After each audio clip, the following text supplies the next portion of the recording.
En este capítulo 34 hallaremos que al detenerse Jacob en Sucot, le ocurrió una tragedia.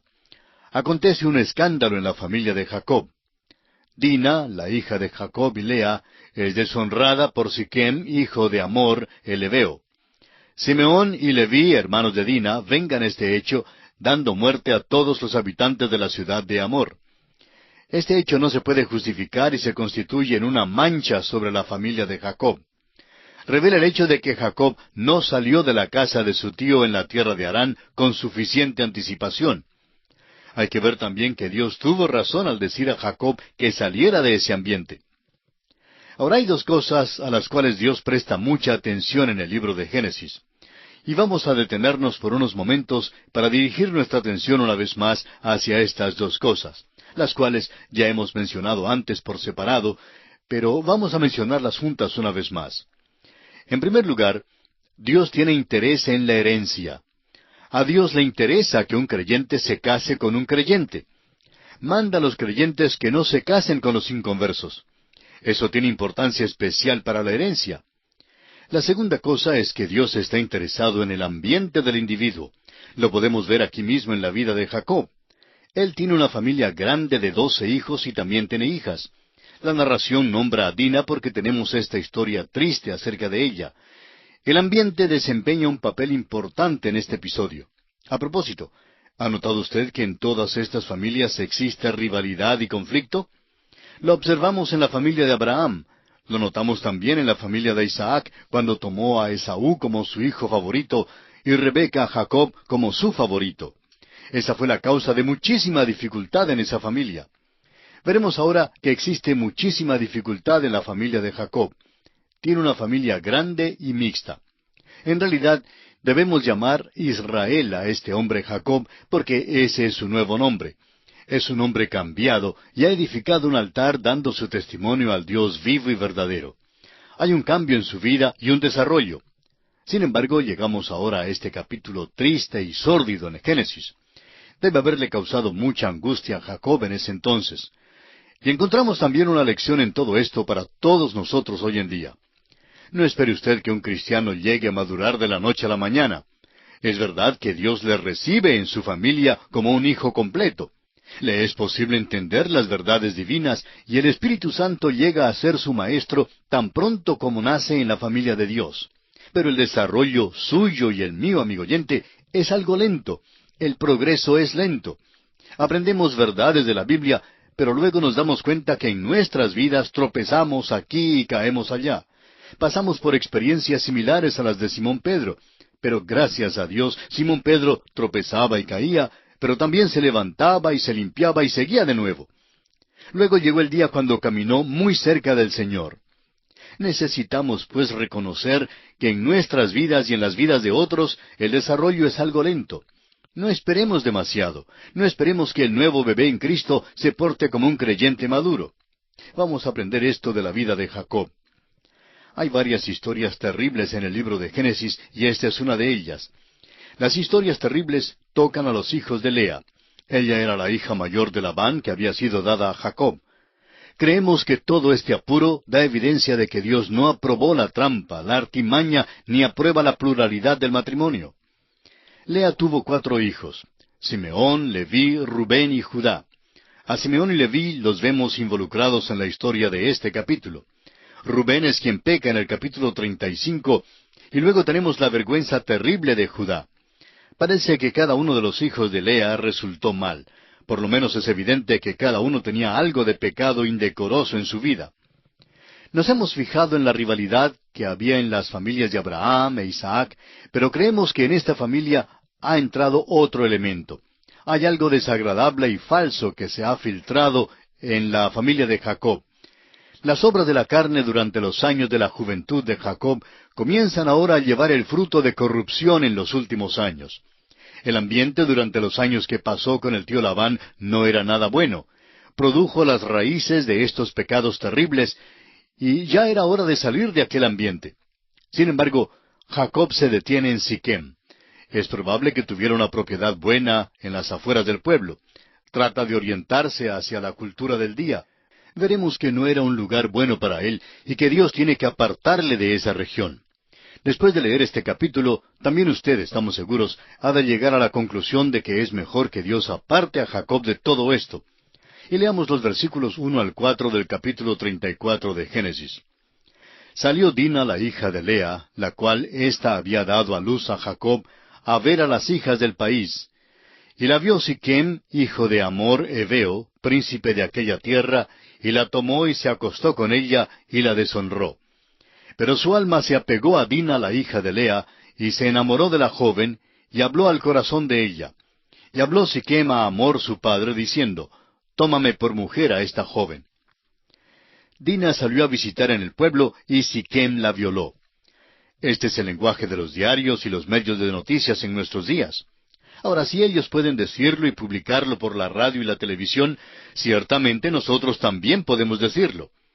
Quizá, amigo oyente, el púlpito sea débil hoy porque los predicadores tienen miedo de usar el lenguaje acérrimo, implacable que deben emplear hoy día. Hoy más que nunca necesitamos descifrar el pecado, llamarlo por su nombre. Había un tiempo cuando los hombres entendían que el pecado era pecado. Tenemos pues ante nosotros esta historia terrible de pecado. Lo interesante es que el joven Siquem aparentemente se enamoró de la joven y realmente quería casarse con ella. Ahora no debió haber hecho lo que hizo porque eso era pecado, pero ya está hecho y desea casarse con Dina. Leamos ahora los versículos 5 al 7. Pero oyó Jacob que Siquem había amancillado a Dina su hija, y estando sus hijos con su ganado en el campo, calló Jacob hasta que ellos viniesen. Y se dirigió Hamor, padre de Siquem, a Jacob para hablar con él. Y los hijos de Jacob vinieron del campo cuando lo supieron. Y se entristecieron los varones y se enojaron mucho, porque hizo vileza en Israel, acostándose con la hija de Jacob, lo que no se debía haber hecho. Opinamos que Jacob no debió haber exagerado tanto este asunto.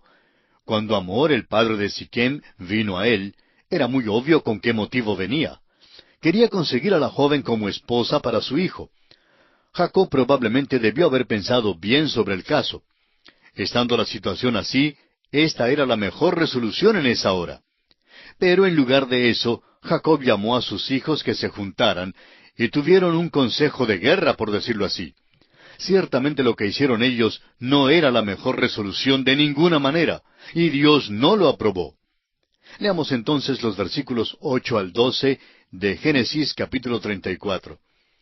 Y Hamor habló con ellos diciendo, El alma de mi hijo Siquem se ha apegado a vuestra hija, os ruego que se la deis por mujer, y emparentad con nosotros, dadnos vuestras hijas, y tomad vosotros las nuestras, y habitad con nosotros, porque la tierra estará delante de vosotros, morad y negociad en ella, y tomad en ella posesión. Siquem también dijo al padre de Dina y a los hermanos de ella, Halle yo gracia en vuestros ojos, y daré lo que me dijereis. Aumentad a cargo mío mucha dote y dones, y yo daré cuanto me dijereis, y dadme la joven por mujer. Creemos que no habría sido malo dársela como esposa en vista de lo acontecido. Pero francamente, sí habría sido malo que Jacob y sus hijos continuaran viviendo allí y que se casaran con estas personas. Todo esto revela que Jacob tendrá que mudarse de allí. Este no es el lugar donde debe quedarse porque, como dijimos, resultará que su familia se va a casar con los habitantes de esta tierra. Prosigamos ahora leyendo los versículos 13 al 16. Pero respondieron los hijos de Jacob a Siquem y a Hamor su padre con palabras engañosas, por cuanto había amancillado a Dina su hermana. Y les dijeron, No podemos hacer esto de dar nuestra hermana a hombre incircunciso, porque entre nosotros es abominación. Mas con esta condición os complaceremos, si habéis de ser como nosotros, que se circuncide entre vosotros todo varón. Entonces os daremos nuestras hijas, y tomaremos nosotros las vuestras, y habitaremos con vosotros, y seremos un pueblo. Jacob de veras debió haber hecho un esfuerzo para impedir a sus hijos seguir adelante con lo que planeaban hacer. Sus hijos contestaron con engaño, deliberadamente engañaron al hombre. Respondieron a Siquem y a Hamor su padre con palabras engañosas, dice. Otra cosa perturbadora en cuanto a este incidente es que el problema verdadero es el pecado que había sido cometido, y ni aun emplean como reproche el pecado, sino que usan el hecho de que estos hombres son extranjeros e incircuncisos. Dicen que es por eso que no pueden entregar a Dina a Siquem, Por tanto, les piden que cumplan con el rito de circuncisión y que luego se pueden casar para vivir juntos en la tierra. Esto nos debe servir de amonestación a todos nosotros hoy en día. Tantas parejas han atravesado experiencias como esta. Una de ellas vino un día al pastor de la iglesia y le solicitaron que les casara. Ella era creyente y él no era cristiano, por lo cual el pastor se negó a oficiar la ceremonia. La novia afirmaba que ella le había dicho que ella no se casaría con él a menos que él llegara a ser cristiano. Bueno, él entró luego y habló con el pastor y dijo que aceptaría a Cristo. Hicieron oración y luego el pastor le preguntó qué era lo que había hecho en realidad, a lo cual el joven no pudo responder. Entonces el pastor les dijo francamente que él no oficiaría la ceremonia porque él no creía que el joven había aceptado a Cristo. Ellos salieron de la oficina del pastor creyendo que él era muy estricto y decidieron buscar otro predicador para que les casara. Después de unos 6 meses, la novia volvió a visitar al primer pastor. El joven, quien ahora era su esposo, le había dicho directamente y con franqueza que no era cristiano. Ella trataba de conseguir que él fuera a la iglesia y llegaron a asistir 2 o 3 veces, pero luego le dijo a ella toda la verdad. Y amigo oyente, simplemente pasar por la ceremonia de decir que se confía en Cristo no significa que usted lo ha hecho de veras.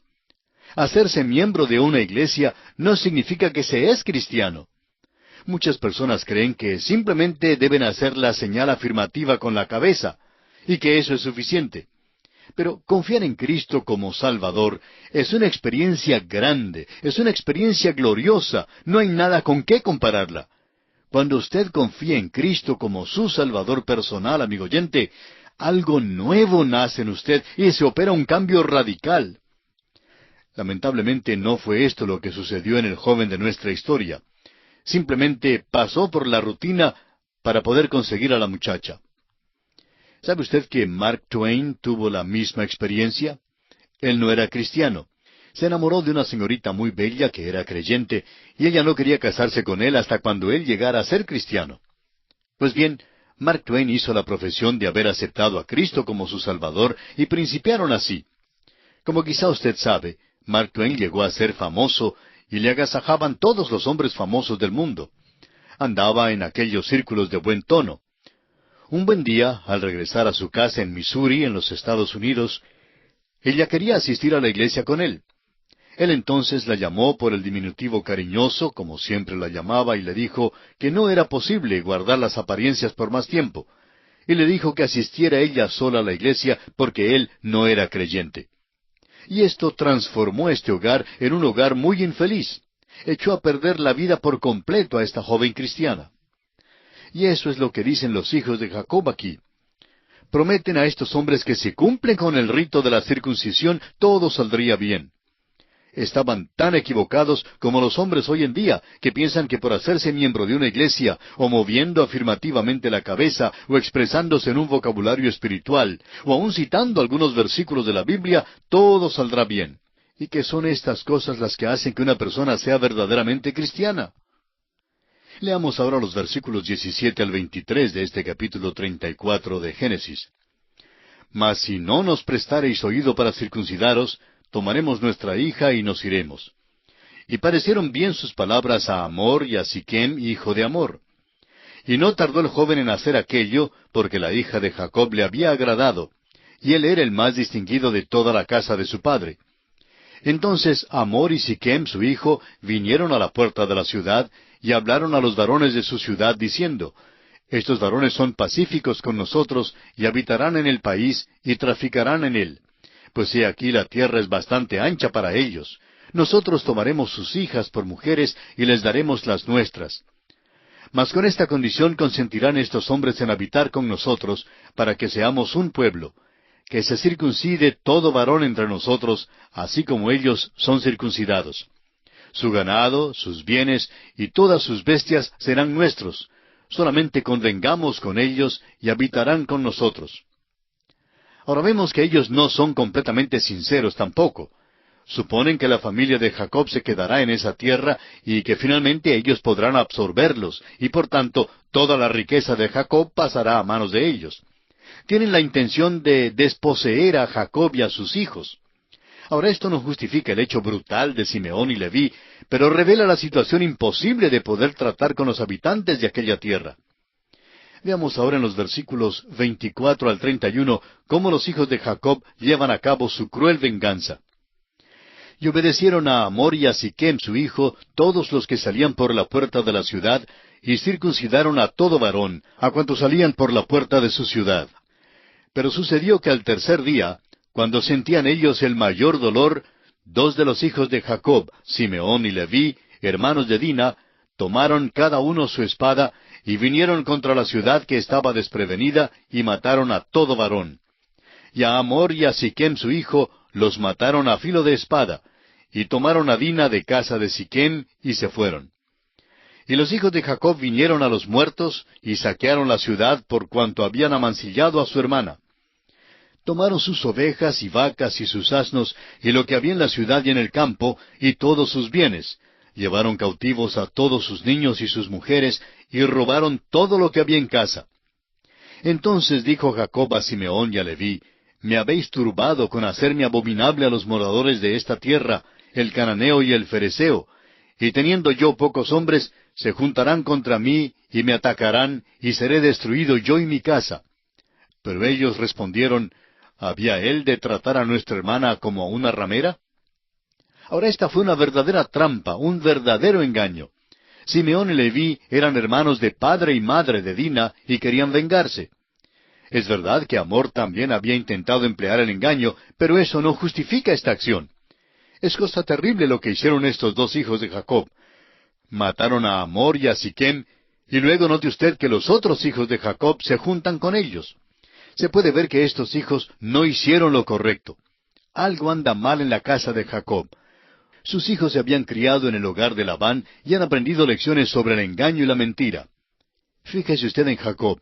Reprende a Simeón y Leví, pero su reprensión no es por causa del pecado que han cometido. Su reprensión es porque le han dado una mala reputación a él. Es evidente, pues, que algo anda mal en la vida de Jacob. Y a veces nosotros hacemos lo mismo. Tomamos una perspectiva mala del pecado y de nuestras reacciones. Pensamos en el efecto del pecado y nos preocupa más ese efecto que lo que debe preocuparnos el pecado mismo.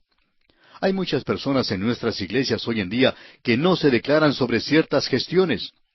Ahora, ¿por qué no lo hacen?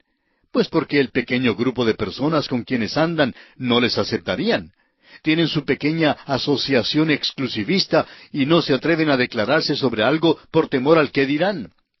No es nunca cuestión de decidir si algo es bueno o malo, sino más bien si les será posible conquistar el favor de sus amigos. Que Dios tenga misericordia de cristianos como estos. Todos necesitamos aprender a evaluar si nuestras acciones son buenas o son malas. ¿Es cosa cristiana? ¿Es algo que un hijo de Dios debe hacer o algo que no debe hacer? Amigo oyente, nuestras iglesias están llenas de aquellos que solo se acomodan, se comprometen. Por eso tenemos tantos cristianos frustrados e infelices hoy en día. No es extraño, pero es cosa maravillosa decidirse por la verdad. Cuando uno toma el lado de la verdad, no hay necesidad de acomodarse. La razón no admite fuerza, como dice un dicho popular. ¡Cuán maravilloso es hacer esto! Pobre Jacob, ha crecido, pero no ha crecido lo suficiente. Sus hijos tratan de defender su acción, diciendo que no dejarán que alguien trate a su hermana como a una ramera. Esta es su justificación por su acción brutal. Diríamos que simplemente querían hacerse justicia por sí mismos. Debieron haber dejado que el joven se casara con su hermana. Eso habría sido lo mejor bajo tales circunstancias. Ciertamente no hay excusa que se pueda ofrecer por su homicidio tan brutal y vengativo como ese. El cristiano hoy día tiene algunas instrucciones y debemos seguirlas. El apóstol Pablo dice en su carta a los Romanos capítulo 12 versículos 19 al 21, «No os venguéis vosotros mismos, amados míos, sino dejad lugar a la ira de Dios, porque escrito está, mía es la venganza, yo pagaré, dice el Señor». Así que si tu enemigo tuviere hambre, dale de comer; si tuviere sed, dale de beber, pues haciendo esto, ascuas de fuego amontonarás sobre su cabeza. No seas vencido de lo malo, sino vence con el bien el mal. En el mismo momento que tratamos de vengarnos, quiere decir que no estamos caminando ya por la fe. En efecto, estamos diciendo que no podemos confiar en que Dios pueda resolver este asunto. Jacob y sus hijos no tuvieron la luz de la epístola a los romanos en su día, porque todavía no había sido escrita. Francamente, no estamos seguros de que estos muchachos hubieran vivido según estas instrucciones en aquel entonces si las hubieran sabido. Sin embargo, no hay justificación alguna por el hecho terrible que cometieron. Claro que uno comprende que actuaron por la compasión que tenían de su hermana y por la vergüenza que vino sobre la familia. Y todos estos sentimientos les impulsaron a obrar como lo hicieron. Aunque, repetimos, no hay justificación alguna por el hecho terrible que cometieron. Y es después de esta experiencia terrible que Jacob regresa a Betel. Dios le llama a regresar a Betel y es la hora en que debe estar allí.